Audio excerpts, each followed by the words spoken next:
안녕하세요. 조연숙입니다. 이번 시간에는 초등 저학년 미술 지도 방법에 대해서 알려드릴게요. 앞에서 로엔펄드의 미술 발달 단계에서 유치부는 난하기와 전 도식기를 거쳐왔어요. 이번 초등 저학년 때는 드디어 도식기라는 시기와 또래 집단기라는 시기를 거쳐서 아이들이 미술 발달 단계를 지나가게 되는데요. 도식기는 어떠한 대상이나 사물들을 내가 인지하고 객관적으로 그 형태를 제대로 구현해낼 수 있는 그런 시기에 해당이 돼요. 사람을 머리와 몸통과 팔다리를 정확하게 그릴 수 있고, 색깔에서도 앞서 말했던 것처럼 바다는 파랗게, 하늘은 하늘색, 구름은 흰색, 이렇게 제대로 객관적인 사물의 색깔들을 찾아서 표현할 수 있는 게 바로 도식기예요.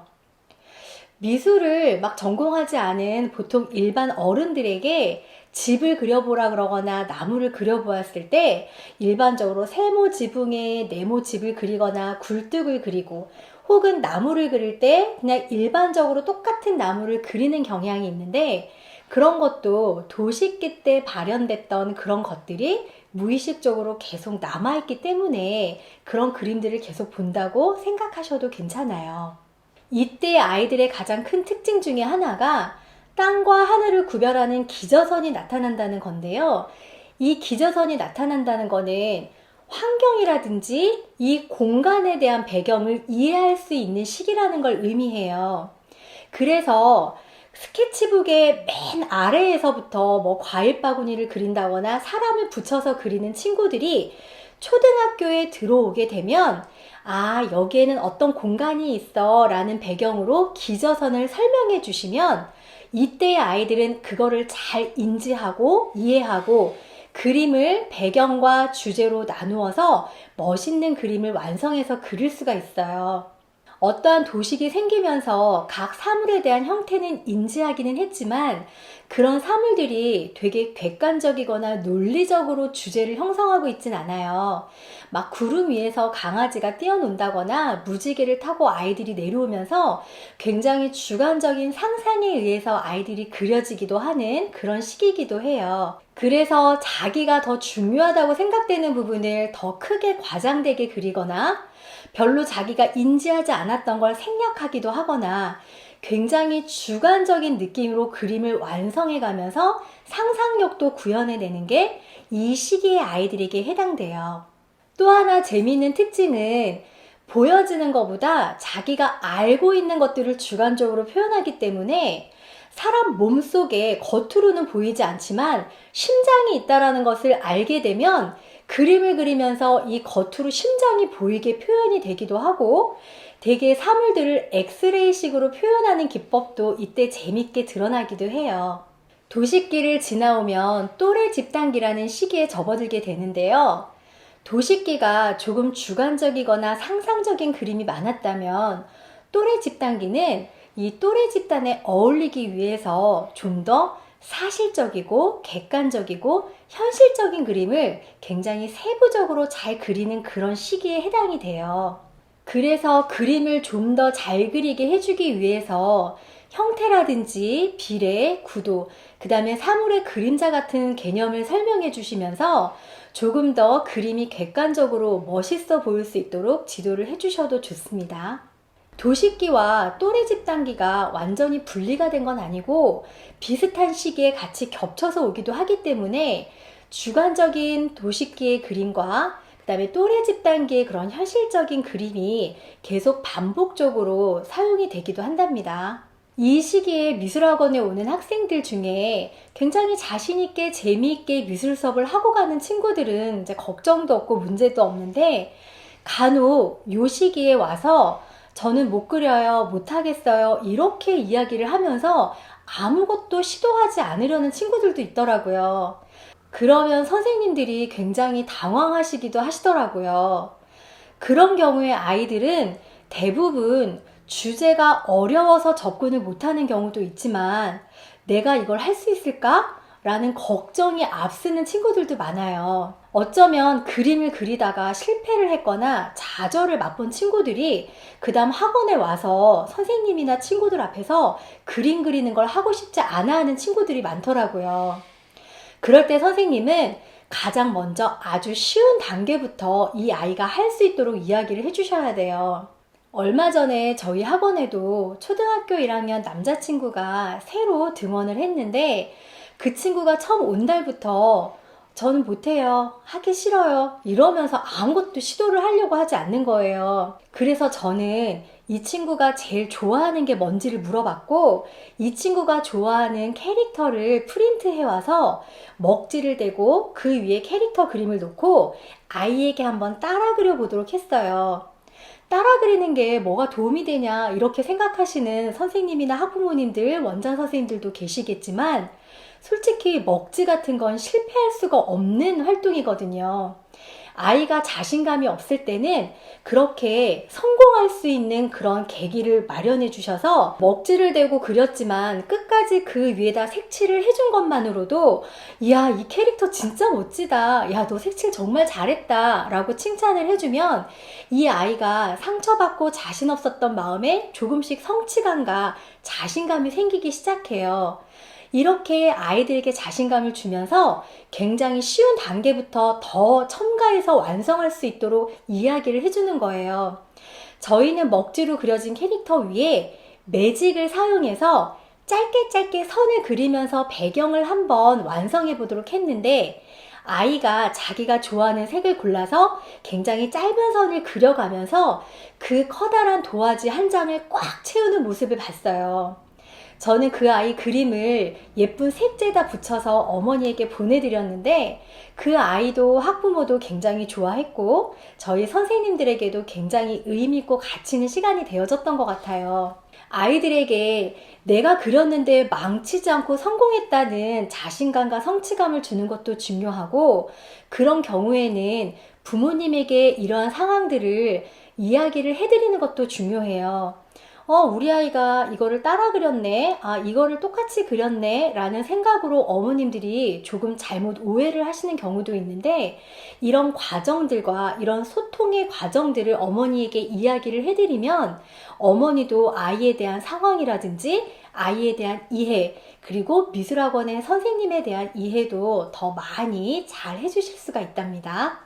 또 자신감이 없어서 머뭇머뭇하는 친구들에게는 조금 작은 도화지에다가 내가 그리고 싶은 대상 한 가지나 두 가지만 정확하게 그려볼 수 있도록 이끌어 주시는 것도 좋은 방법이에요. 요즘 아이들은 포켓몬 카드나 띠부띠부실 같은 그런 카드류를 굉장히 좋아하기 때문에 저는 그림을 그리기 싫어하거나 힘들어하는 친구들에게 아주 작은 종이를 주면서 너만의 캐릭터를 그려보거나 아니면 있는 캐릭터를 응용해서 더 재미있게 표현해봐 라고 얘기를 해주면 아이들이 자신 없어 하다가도 작은 도화지에 조금씩 끄적끄적 그림을 그리면서 하나씩 자기만의 카드를 완성해 가면서 자기가 만들어낸 카드를 보고 또 성취감을 느끼기도 하더라고요.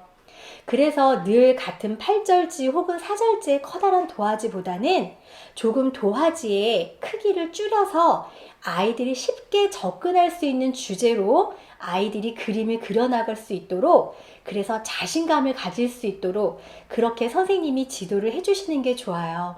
도식기나 또래집 단계에 접어든 아이들에게는 이게 뭐야? 라는 질문을 던지기보다는 우와, 이거를 이렇게 표현하고 싶었구나. 이거는 이렇게 그린 거 맞니?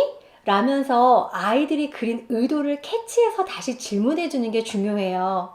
내가 표현하고 싶은 걸 선생님이 알아봐 줬다라는 것만으로도 아이들은 자기가 의도하는 대로 그렸다는 걸 인정받았다고 생각을 하기 때문에 그래요. 그래서 이 시기의 친구들에게는 선생님들이 미술을 지도하시다가 적시적소에 칭찬을 해주시는 게 굉장히 중요한데 야, 너 잘했다 라는 칭찬보다는 여기에 이런 색깔을 칠하니까 진짜 멋지다. 야, 너 여기에 손잡는 표현을 했구나. 이 손잡는 표현이 되게 잘 됐는데? 라면서 좀 구체적으로, 세부적으로 그 아이가 의도했던 것들을 칭찬해 주시는 게 더 좋은 성취감을 이끌어낼 수 있는 시기랍니다. 초등학교 저학년 때는 미술 수업을 할 때에도 약간의 프로젝트 수업처럼 해결해야 될 문제를 서로 이야기 나누면서 하나씩 하나씩 해결해 나가는 그런 과정의 미술 수업도 굉장히 중요하고, 그래서 협동화나 협동 작품도 되게 많은 도움이 돼요.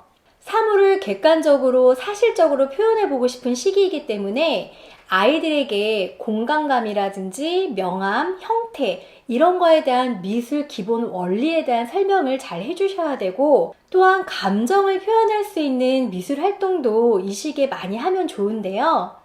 유치부 때는 사실은 도식이 없는 시기였기 때문에 사람을 빨간색으로 색칠하거나 까맣게 색칠하거나 이럴 때 그 사람이나 나의 감정이 그림에 표현됐다고 생각할 수는 없어요.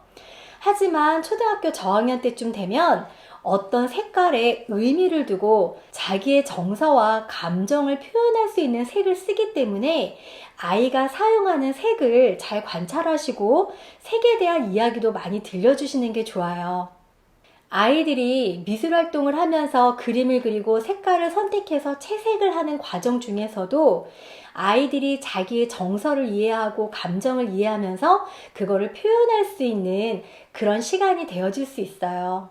초등학교 저학년 시기에 했던 좋은 미술 프로그램 몇 가지 소개시켜 드릴게요. 유치부 때 과일이나 감자를 직접 만져보고 잘라서 물감 찍기 놀이를 해봤다면, 초등학교 저학년 때는 과일의 겉모습을 그려보고 과일의 반 잘린 모습을 따로 그린 다음에 속과 겉을 같이 붙여서 겉과 속을 한꺼번에 볼 수 있는 그런 방법을 표현하는 것도 아이들에게 되게 즐거운 시간이 되어졌어요. 유치부 때 자연물인 나무에다가 직접 꾸미기를 해보았다면, 초등학교 저학년이 되면 한 그루의 나무가 봄, 여름, 가을, 겨울을 거치면서 어떤 색과 어떤 모습으로 변하는지를 이해하고 그거를 한 장에다가 그림을 그려보는 이런 활동도 아이들에게 의미 있는 시간이 되어져요. 직접 지금 보고 있거나 만져보고 느껴보지는 않지만 이 아이들에게 봄, 여름, 가을, 겨울의 이미지를 다시 한번 떠올려서 기억해 볼 수 있고 그거를 한 번에 정리해 볼 수 있었던 그런 시간도 되어졌답니다. 아낌없이 주는 나무라는 그림책을 통해서 아이들이 다 같이 한 그루의 나무를 다시 꾸며보는 협동화 시간을 가져보기도 했고요. 새를 주제로 각 타일을 나눠준 다음에 각자의 타일을 완성해서 커다란 하나의 작품을 완성해보는 그런 시간을 가져보기도 했어요. 각자가 한 명 한 명 작업을 했지만 그게 모여서 커다란 하나의 작품을 같이 이루어 나간다는 게 이 시기 아이들에게 또 중요한 수업 방법이 될 수 있답니다. 우리가 같이 이것을 완성해 나갔다는 거에 또래 집단기 시기의 아이들은 더 뿌듯함을 느끼는 경향이 있어요.